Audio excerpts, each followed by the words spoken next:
Jalan pulang. Islam itu cuma ada dua. Syahadat, istiqomah. Udah itu aja.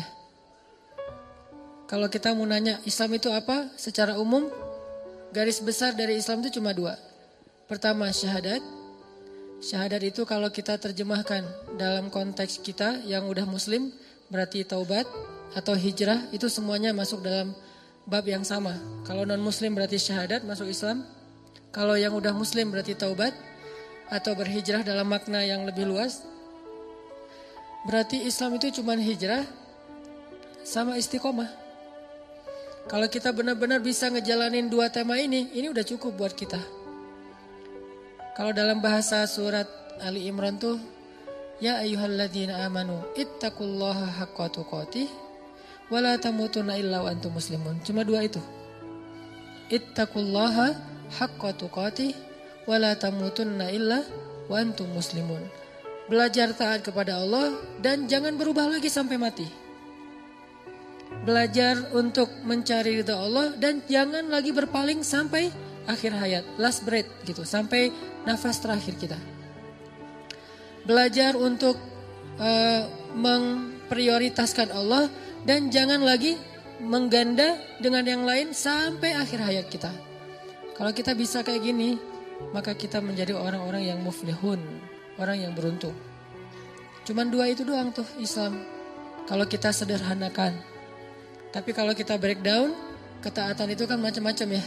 Ada ketaatan dalam bentuk belief, yaitu iman. Siapa yang paling kita yakini? Ada ketaatan dalam bentuk ritual, ibadah. Gimana ibadah sholat kita terutama 5 waktu. Kemudian ketaatan dalam bentuk sosial. Seperti apa akhlak kita, seberapa besar manfaat kita bagi orang lain. Ini kalau kita breakdown kalimat taat. Nah kalau kita udah belajar taat, maka coba fokus kayak gitu aja sampai akhir hayat. Itu udah gak akan ada lagi yang membuat kita khawatir tentang masa depan kita nanti di akhirat. Allah pasti benar-benar menjamin kita min ahlil jannah, termasuk ahli surga. Makanya tema Islam itu sebetulnya cuma dua teman-teman. Syahadat, taubat, hijrah itu satu tema. Yang kedua adalah istiqomah atau dawam. Istiqomah atau dawam. Karena dua istilah ini sering agak-agak samar di kita. Kadang dawam disebut istiqomah, kadang istiqomah disebut dawam. Tapi gak usah terlalu dipermasalahin, udah aja digabung. Istiqomah dan dawam. Nah malam ini kita akan bahas bab ini. Bab tentang gimana setelah kita berhijrah kita bisa kayak gini itu sampai akhir hayat. Setelah kita bertekad pengen berubah kita itu sampai akhir hayat. Setelah kita bertekad pengen berhijab kita itu sampai akhir hayat. Setelah kita bertekad pengen memprioritaskan Allah, prioritas Allah itu sampai akhir hayat kita. Dalam masalah apapun, sesulit apapun kehidupan kita, kita pengen belajar itu. Satu tema yang kata Nabi telah membuat rambutku beruban. Jadi ada sahabat ngelihat Nabi, kenapa ya Nabi akhir-akhir ini kok rambutnya lebih banyak beruban? Cepat gitu, yang sebelumnya gak kayak gitu, sekarang lebih cepat, kayak banyak masalah. Kata Nabi apa? Syayyabatni, telah menjadikan aku beruban, suratu Hud wa ikhwatuha. Telah menjadikan aku beruban, surat Hud dan ayat-ayat yang ada di dalamnya.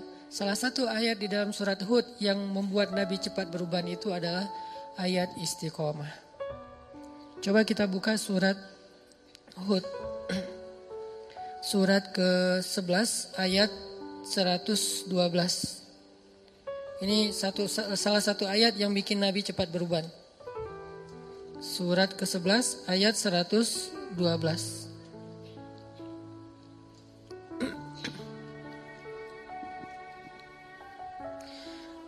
A'udzu billahi minasy syaithanir rajim. Silakan.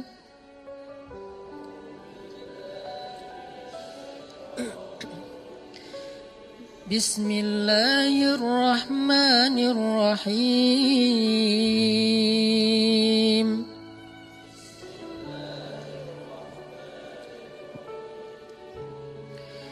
Fastaqim kama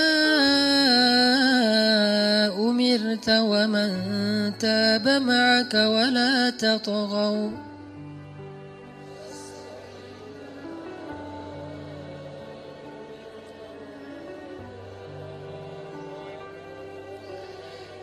Innahu bima ta'maluna basir.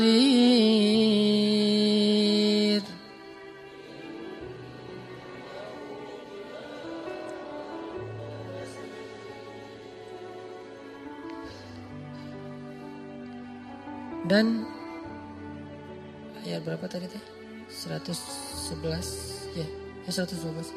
Maka tetaplah engkau Muhammad di jalan yang benar, sebagaimana telah diperintahkan kepadamu dan juga orang-orang yang bertaubat bersamamu. Dan janganlah kalian melampaui batas. Sungguh Dia Maha melihat apa yang kalian kerjakan. Nah, fastaqim ini adalah perintah untuk istiqomah. Dan sebagian besar ulama memaknai yang namanya perintah istiqomah itu adalah wajib. Berarti istiqomah dalam satu kebaikan hukumnya wajib. Istiqomah setelah kita berhijrah hukumnya wajib. Istiqomah setelah kita bertaubat hukumnya wajib. Istiqomah kepada satu syariat Allah hukumnya wajib. Fastaqim. Kalimat fastaqim ini kalau diterjemahkan dengan istilah lain itu fattaqullah.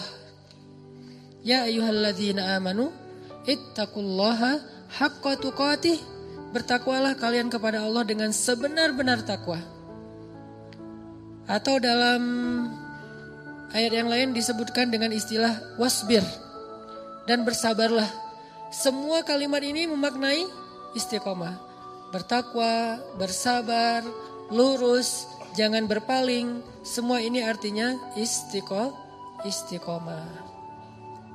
Maka teman-teman yang dirahmati Allah Subhanahu wa taala, inilah salah satu ayat di dalam Al-Qur'an yang sempat bikin Nabi itu cepat beruban.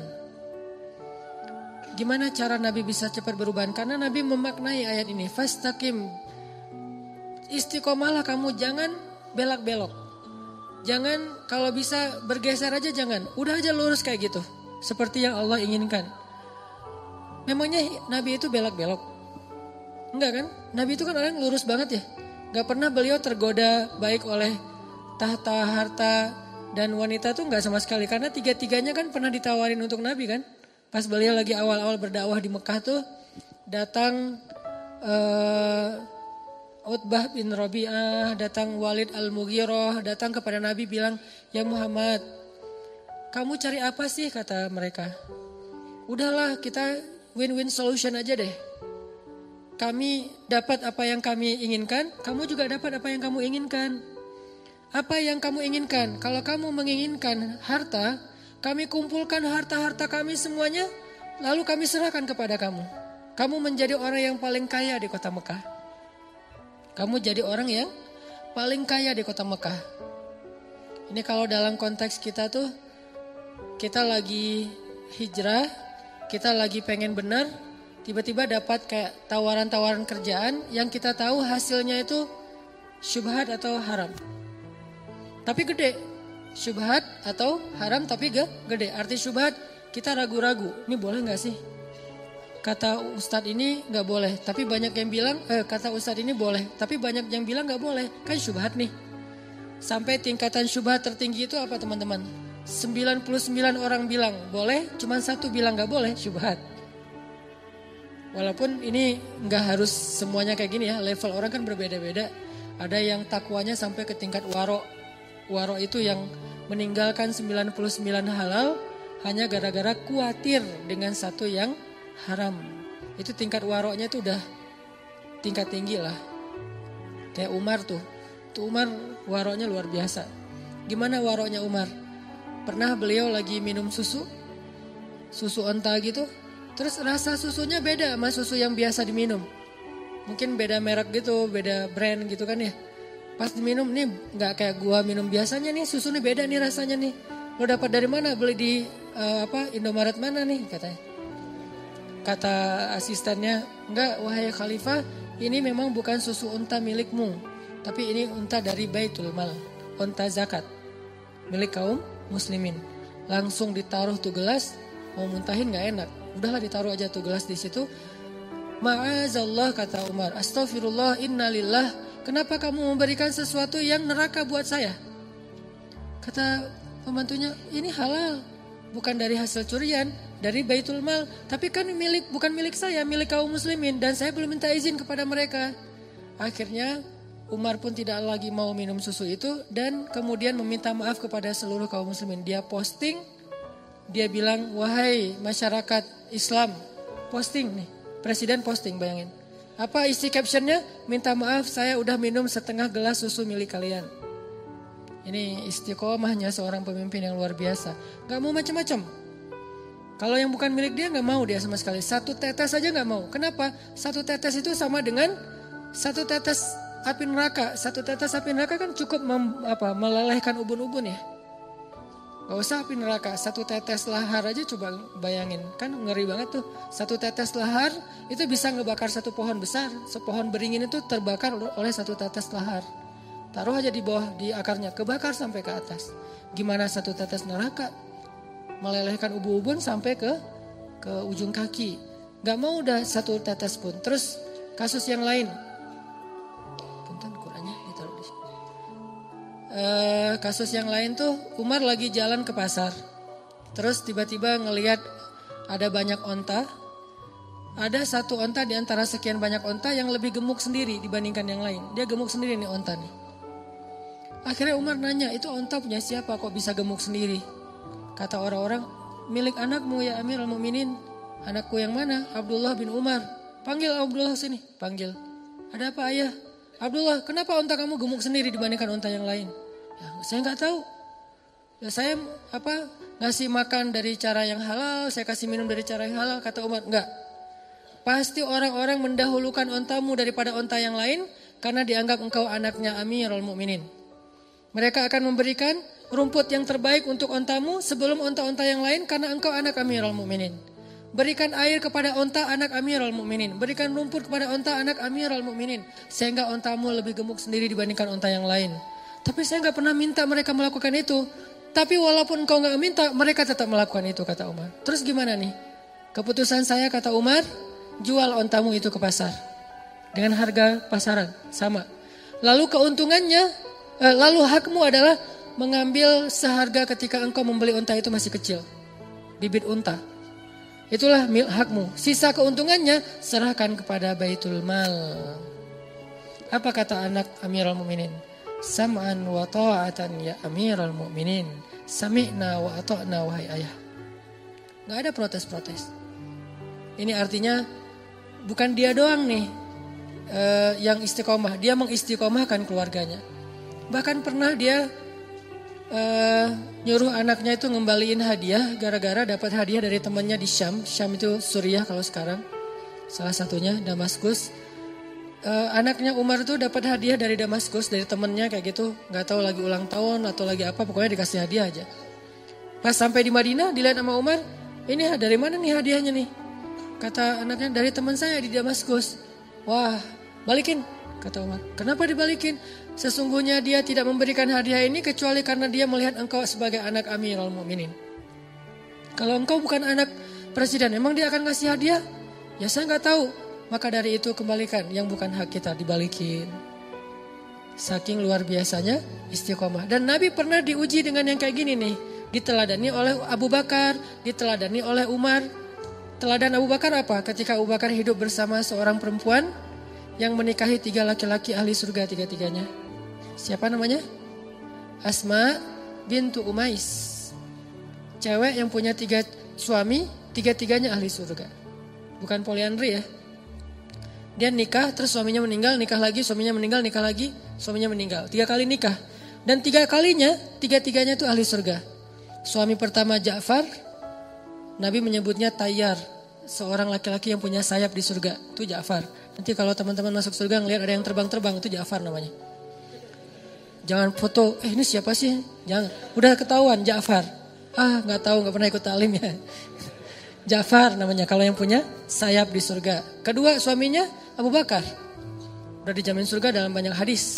Yang ketiga suaminya Ali bin Abi Thalib. Jadi 3 kali nikah, 3-3-nya punya anak, dan 3 suaminya itu adalah min ahlil jannah, mubasysyirina bil jannah, orang yang dijamin masuk surga. Nah, di masa Asma jadi istrinya Abu Bakar, jadi Asma ini bisa dibilang satu-satunya perempuan yang pernah jadi ibu negara 2 kali. Pas istri Abu Bakar sama pas jadi istri Ali, 2 kali jadi ibu negara. Dan dia ibu negara pertama dalam Islam, Asma bintu Umais. Nah, pas masa dengan Abu Bakar kan pedagang kain aslinya. Terus sejak dia jadi khalifah, dia udah gak ngurus dagangannya, sampai lama-lama habis aja, bangkrut. Terus diputuskan oleh syuro bahwa Abu Bakar dapat gaji dari Baitul Mal, gaji dari pemerintah gitu. Nah, gajinya kecil. Sejak digaji, keluarga Abu Bakar ini gak pernah makan daging lagi di rumah. Karena udah gak sanggup beli daging. Belinya cuman tempe, tahu gitu, udah gak sempat beli daging. Sampai suatu saat Asma bilang, ya Abu Bakar, boleh gak kalau misalnya kita tabung dari hasil belanja bulanan, saya sisihkan sedikit saja. Nanti setelah beberapa lama kalau udah cukup, saya pengen beli daging sesekali. 1/4 kilo juga gak apa-apa, yang penting makan daging. Udah lama banget kita gak makan daging. Kata Abu Bakar, coba aja kalau bisa disisihin setiap hari sama Asma. Yang harusnya beli misalnya makan telur 1 orang 1 butir, sekarang 1 butir bagi 4 gitu telurnya teh. Telur rebus bagi 4. Terus juga kalau roti 1 orang 1, sekarang 1 orang 1 roti ber-3, atau 1 roti seharian dicicil makannya. Diirit banget sama Asma. Sampai setelah beberapa lama akhirnya tabungan Asma ini bisa untuk beli daging sedikit. Dia bilang kepada Abu Bakar, ya Abu Bakar, ini udah dapat nih bisa beli daging, boleh saya pakai untuk beli daging? Berapa wahai Asma? Disebutkan angkanya. Lalu Abu Bakar mengatakan, wahai Asma, berarti gaji saya selama ini lebih ya? Lebih dari kebutuhan kita? Rela enggak jika kita berikan kembali gaji yang sisa ini kepada Baitul Mal, dan mulai bulan depan gaji saya dikurangin sebagaimana yang kamu bisa menyisihkannya? Apa kata Asma? Sam'an wa ta'atan. Solehnya orang dulu tuh. Sam'an wa ta'atan, sami'na wa ata'na. Enggak ada protes, enggak minta cerai, enggak posting, enggak. Kan ada yang curhat lewat medsos gitu kan ya, posting, suami kok gini-gini amat, sok soleh lah, ahli, sok suci segala macam. Enggak. Sam'an wa ta'atan kepada suaminya. Diajak susah, sesusah-susahnya sam'an wa ta'atan. Makanya emang pantas sih kalau Asma itu punya suami 3-3-nya ahli surga. Karena emang gak enak jadi suami ahli surga. Pastinya akan banyak diajak susah. Walaupun ada juga ahli surga yang senang, kayak Abdurrahman bin Auf, Utsman bin Affan, itu kan ahli surga yang senang ya. Cuman kan gak bisa milih, saya mah gak mau sama Abu Bakar, maunya sama Utsman gitu. Takdir lah ya. Ada yang takdirnya kayak anak Nabi nikahnya sama Utsman. Ada anak Nabi nikahnya sama Ali. Dua-duanya ahli surga. Utsman ahli surga, Ali ahli surga. Dan dua-duanya solehah. Yang istri Utsman bersyukur, yang istri Ali bersabar. Mukmin. Kalau kita kan ngebandingin, kenapa ya nggak saya aja sama Utsman? Coba ya kalau suami saya kayak Utsman, kamu sih malas kerja, kamu sih terlalu jujur, kamu sih apa segala macam. Mulailah menggoyahkan keistiqomahan pasangannya. Nah ini artinya teman-teman, Abu Bakar tuh kayak gitu istiqomah. Sampai pernah Abu Bakar makan makanan kayak daging gitu, ada yang hadiahin kayak kornet, terus dimakan sama Abu Bakar. Udah makan setengah, ditanya sama Abu Bakar, nih enak banget nih kornetnya, dapat dari mana? Dari non muslim yang dia bukan ahlul kitab. Yang dia itu nyembelih hewan bukan dengan nama Allah. Ibaratnya kita produk yang gak ada label halal. Udah makan setengah baru ketahuan, ini gak ada label halalnya, dari mana nih? Impor. Wah bahaya nih. Akhirnya apa yang dilakukan Abu Bakar? Dia ambil kayu kecil, dia masukkan ke mulut supaya dia muntah. Pas sudah muntah dia liatin ada daging gak? Wah kurang nih, digini-gini lagi. Sampai pingsan. Abu Bakar. Jadi kalau kita mau gaya-gayaan depan Abu Bakar, kenapa Nabi sampai bilang iman Abu Bakar itu lebih berat daripada iman semua umat Islam? Kayak gitu tuh salah satu adegannya tuh. Sampai digini-gini, kenapa istiqomah? Gak mau makan satu biji sawi pun atau biji beras pun, satu butir beras pun yang bukan haknya atau yang tidak halal. Bisa gak kita istiqomah ketika kita lagi jalan-jalan ke luar negeri? Gitu aja, hal sepele kan?